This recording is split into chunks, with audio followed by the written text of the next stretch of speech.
queridos, tudo bem com vocês? A ProRegiane espera sinceramente que sim, que vocês estejam muito bem em casa, se cuidando e estudando também, tá bom? Vamos para mais uma aulinha de história e hoje nós vamos continuar trabalhando Primeira Guerra Mundial. Só que hoje nós vamos focar aqui no conflito de fato e nessa finalização, consequências, tá bom? Dessa Primeira Guerra Mundial, que a gente sabe que teve, né, consequências que se arrastou aí durante o século XX inteiro.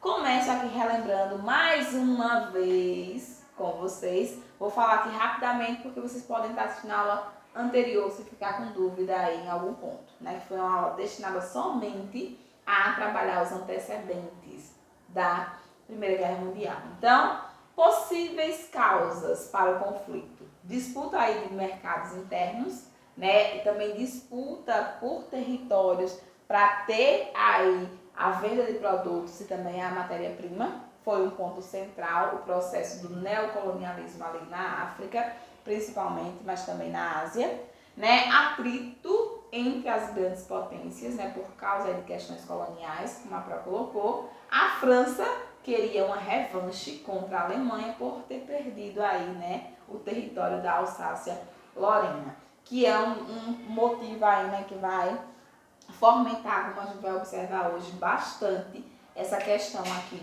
dessa Primeira Guerra Mundial.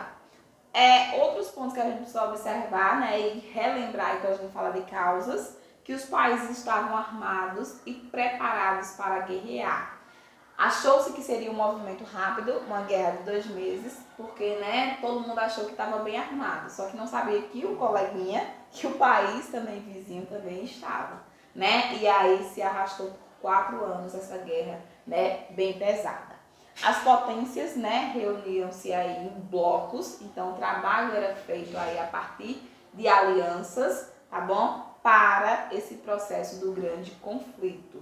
O mundo, né, esperava uma coisa rápida, como a Pro falou, mas foi bem demorada e provocou aí estragos gigantescos.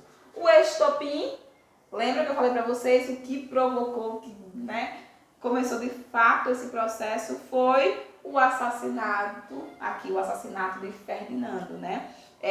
Então, esse arquiduque austríaco foi morto, né, por um militar sérvio.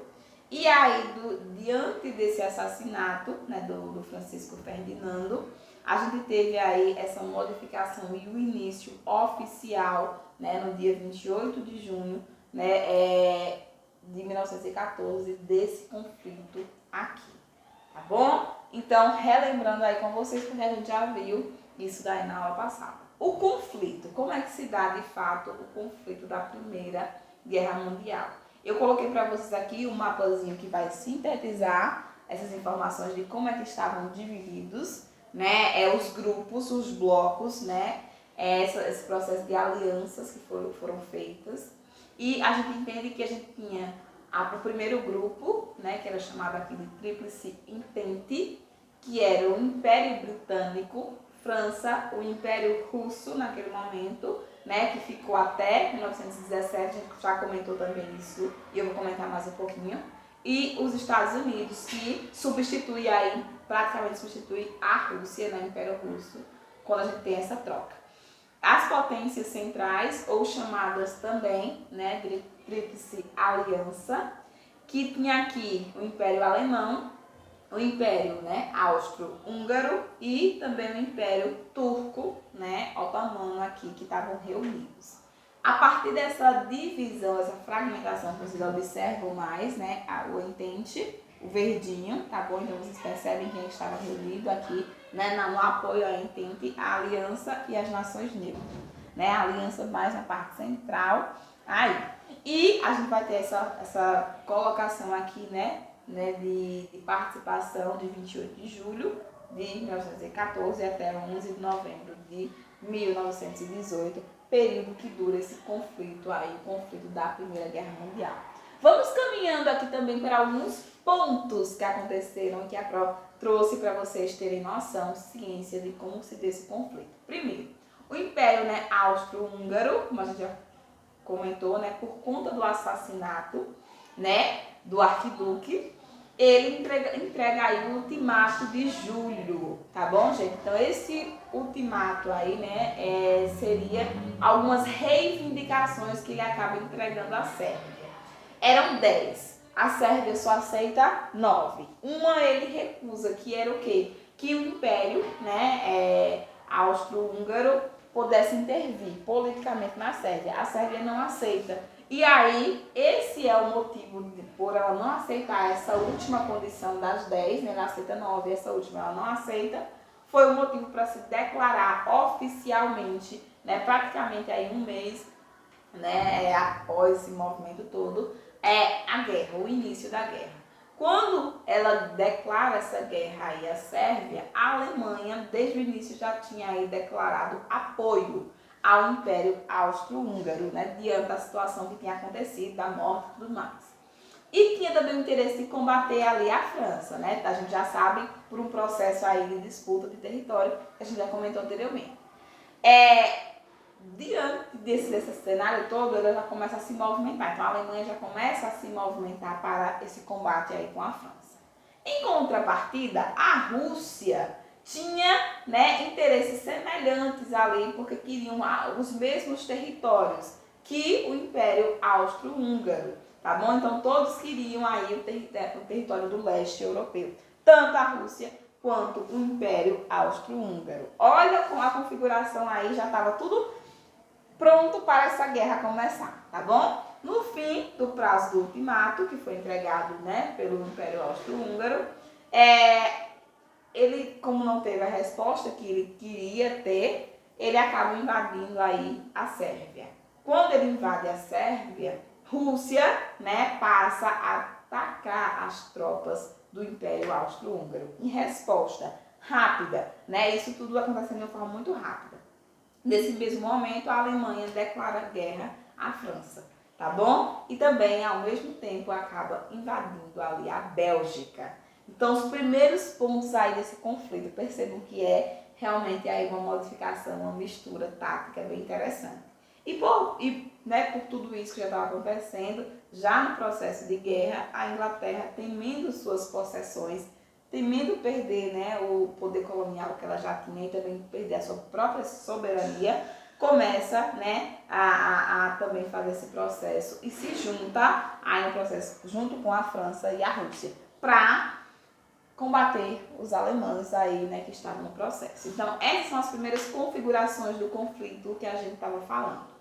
O desenvolvimento de fato desse conflito, meus amores, a Pro colocou aqui bem esquematizadinho, que é para que vocês consigam entender como é que acontece esse processo aí dentro da Primeira Guerra Mundial. Então, as batalhas, elas se desenvolveram principalmente em trincheiras. O que eram trincheiras? Eram lacunas, tá bom? Abertas realmente no solo, onde os soldados ficavam, ó, durante anos, tá bom? Muitas vezes dentro dessas trincheiras ali. Se alimentavam, toda a vida acontecia ali. Os soldados ficavam, né, muito tempo nesse espaço, nesse território ali, que era bem pequeno, tinha uma condição ali muitas vezes bem complicada. Nos combates também houve a utilização de novas tecnologias bélicas, tá bom? Então foi um período que foi para mostrar muito como esses países estavam em termos de tecnologia. Enquanto os homens, né, lutavam aí no processo das trincheiras, aproveito para fazer um adendo aqui. Essa guerra, essa Primeira Guerra Mundial, ela teve o primeiro momento, que foi um momento do movimento, tá bom? A guerra estava ainda no processo do movimento, que foi o que a Pro comentou com vocês, né? Essas articulações, e depois foi para a prática, vamos colocar assim, o momento da guerra mesmo, das trincheiras, tá bom? Então existe também essa possibilidade de vocês observarem esses dois momentos da guerra, momentos posteriores, tá bom? Enquanto os homens lutavam aí nas trincheiras, as mulheres assumiram aí os postos de trabalho. Então foi o momento em que as mulheres entraram e isso também vai modificar a configuração pós-guerra. A vida nas trincheiras não era fácil, a alimentação era bem precária, era a base de biscoito, né, algumas carnes, né, e pouquíssimos vegetais, ok? Ou seja, a gente precisa observar isso aí também. Eles tinham ali, eram protegidos nessas trincheiras por arames, né, farpados, que também serviu como apoio para o processo de utilização de alguns armamentos. A partir de 1915, os alemães começaram a também utilizar o gás, né, tóxico para favorecer eles ainda mais nesse processo aqui do conflito da Primeira Guerra Mundial. Ok? Entenderam ainda o processo de desenvolvimento? A Pro quer comentar ainda outros pontos, que é a entrada dos Estados Unidos nesse movimento todo da guerra. Porque até então ela estava só observando, né? Mas ela foi necessário que ela entrasse. Então os Estados Unidos vendiam alimentos, combustíveis, tudo que essas potências da Europa precisavam para esse combate. Principalmente ela vendia para a França e a Inglaterra. É tanto que ela vai dar o apoio, né, depois a elas, né, quando ela entra. Tudo isso no sistema do crediário. Compre agora, pague depois. Era essa a propaganda aí que os Estados Unidos faziam. Então, ele estava lucrando bastante. Por quê? Porque ele estava vendendo muito, né? Então, eles estavam em plena guerra, não estavam produzindo nada. Então, quem fornecia era os Estados Unidos.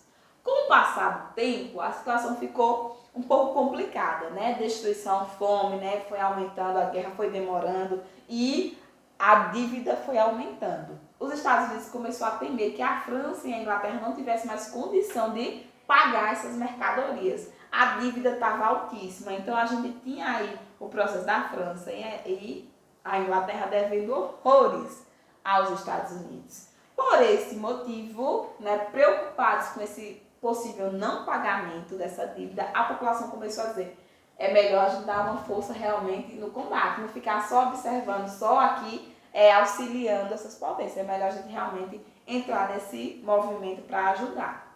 E aí, em março de 1917, os alemães acabam afundando o navio americano. Foi a justificativa que o Congresso queria para poder dizer: agora a gente tem que entrar, né? Porque a gente foi atacado diretamente. Então, esse fato levou aí o Congresso a autorizar aí, né, essa declaração de guerra contra a Alemanha e a entrada oficial dos Estados Unidos nesse período da guerra, que foi também decisiva para a vitória da Tríplice Entente, tá bom? Então, é a Entente que vai aí vencer. Ao mesmo tempo, também em 1917, né, tudo se encaminhava já para o fim. Por quê? Porque a Rússia saía. É tanto que todo mundo achava que ia finalizar nesse momento, porque a Rússia tem que sair, porque ela estava num processo interno de revolução russa. O negócio estava complicado no seu território, né? Então a população satisfeita com, né, as dívidas, como a sociedade estava por conta dessa guerra, ela se retira, assina um tratado com a Alemanha e se retira. Só que aí, né, o grupinho do outro lado acha: bom, a Rússia sai, então eles estão mais enfraquecidos. Só que há uma substituição. A Rússia sai, os Estados Unidos entram, para poder suprir, né, essa situação toda. O presidente dos Estados Unidos, nesse momento, conhecido mais como Wilson, né, começa a elaborar as ideias para o fim desse período de guerra, que já se estendia bastante, que a Europa estava arrasada fisicamente. A população, não vou nem comentar, né, porque a gente já imagina como eles estavam. E ele elabora o programa dos 14 pontos de Wilson. Esse programa começa a elaborar os tratados de paz para finalizar essa guerra. Esses 14 pontos aí de Wilson, como a gente colocou, ele tinha algumas ideias, né? Principalmente a de manter, né, os Estados Unidos bonzinho aí, com os dois lados, tá bom? Da guerra. Então, era para finalizar, mas os Estados Unidos não queriam ficar mal. Então, ele coloca alguns pontos, tá bom? Nesses 14 pontos de Wilson, para que ele também ficasse bem visto. O que acontece? Esses 14 pontos não são aceitos por os seus amiguinhos do bloco ali da Tríplice Entente. Então, a França e a Inglaterra não aceitam e exigem que seja elaborado um novo ponto, um novo acordo de paz. É aí que surge o Tratado de Versalhes. O Tratado de Versalhes, meninos, vocês vão guardar para a vida de vocês, porque ele vai ser o ponto que vai finalizar essa guerra, ele vai ser o acordo que vai finalizar essa guerra. Ele é bem mais radical que os 14 pontos de Wilson, que foi o primeiro, né, a primeira tentativa de acordo, e ele é conhecido também como Paz de Versalhes. Gente, nesse tratado, ele tinha a devolução do território da Alsácia-Lorena para a França, era um dos pontos, tá bom? A criação da Liga das Nações, tá bom? Que era uma instituição que foi um ensaio geral para a ONU, que tinha aí a ideia de manutenção da paz, então era um ponto também. A Alemanha só poderia ter aí 10.000 soldados, não poderiam ter mais, então existiria agora um controle sobre a quantidade de soldados da Alemanha. A Tríplice Aliança foi proibida de fabricar qualquer tipo de armamento, ele foi proibido, qualquer um país dessa ligação aí. A Alemanha teve que pagar uma indenização gigantesca a todos os países, né, vencedores. Então, o que isso provocou? Provocou, minha gente, uma degradação da economia alemã. Então, a Alemanha saiu arrasada dessa guerra, fisicamente e financeiramente também, porque ela foi obrigada a custear. Ela foi obrigada a pagar os custos totais aí, praticamente, dessa guerra. E aí a gente também tinha que observar a questão de um valor que era pago aí, né, aos vencedores, que a Alemanha tinha que pagar a partir das suas exportações. Tudo isso na assinatura aí desse tratado que pôs fim a essa guerra. Quero colocar para vocês, né, depois de entender como se finaliza esse processo, os resultados dessa Primeira Guerra Mundial. Primeiro, os perdedores tiveram que assinar esse Tratado de Versalhes, que foi um tratado que aniquilou com a situação ali da Alemanha. Por isso que ela vai começar a Segunda Guerra Mundial. Então, a Primeira Guerra Mundial, a finalização dela, é o ponto inicial para a Segunda, por conta da indignação que a Alemanha ficou por ela ter sido obrigada a assinar esse tratado que colocou ela numa situação precária. A Alemanha teve seu exército reduzido e sua indústria bélica controlada. Teve que devolver, mais uma vez reforçando aqui para vocês, a região da Alsácia-Lorena. Teve que pagar os prejuízos da guerra total aí aos países vencedores. Então, reconstruiu praticamente a Europa, esses países que estavam envolvidos. O Tratado de Versalhes, né, repercutiu muito negativamente na Alemanha, né, inclusive fazendo surgir, né, aí a filosofia do nazismo, tá bom, gente? Anos depois. O resultado foi aproximadamente aí 10 milhões de mortes e uma infinidade de feridos. E a destruição da produção agrícola também. Ok? Para a gente finalizar, eu quero colocar o pós-conflito da Primeira Guerra Mundial. Famílias destruídas, né, a perda humana, que foi gigantesca. Os Estados Unidos se tornou o país mais rico do mundo, porque entra no final da guerra e ainda e ainda consegue vender, tá bom? Para esses países, tudo que eles precisavam para essa reconstrução. Então, ele sai aí, ó, rico e bem na fita. O Império Austro-Húngaro se fragmenta, se divide a partir disso daí. O surgimento de alguns países, né? A Iugoslávia é um desse, a própria Áustria, tudo isso acontece a partir da finalização desse primeiro conflito mundial. O Império Turco, né, acaba em decadência e também finaliza essa ideia. E a criação da Liga das Nações, tá bom? Que era sediada aí na Suíça e tinha como ponto a paz mundial. Fracassa, né, e também é encerrada pouco tempo depois. A gente vê, inclusive, né, que tem a Segunda Guerra Mundial. Então, não deu certo aí essa ideia da Liga das Nações. E o desemprego que aumenta de forma gigantesca aí na Europa. Então, hoje, minha gente, foi pra gente conversar e trazer pontos importantes sobre o momento do conflito da Primeira Guerra Mundial e essa finalização e o pós-conflito. Então, era essa a nossa missão de conversa da aula de hoje. Assistam, pensem, reflitam, façam aí um casadinho entre a primeira e a segunda aula da Primeira Guerra Mundial, que vocês vão ter uma base muito boa historicamente para vocês compreender esse período, tá bom? Então, ó, beijos da Pro e até o nosso próximo encontro.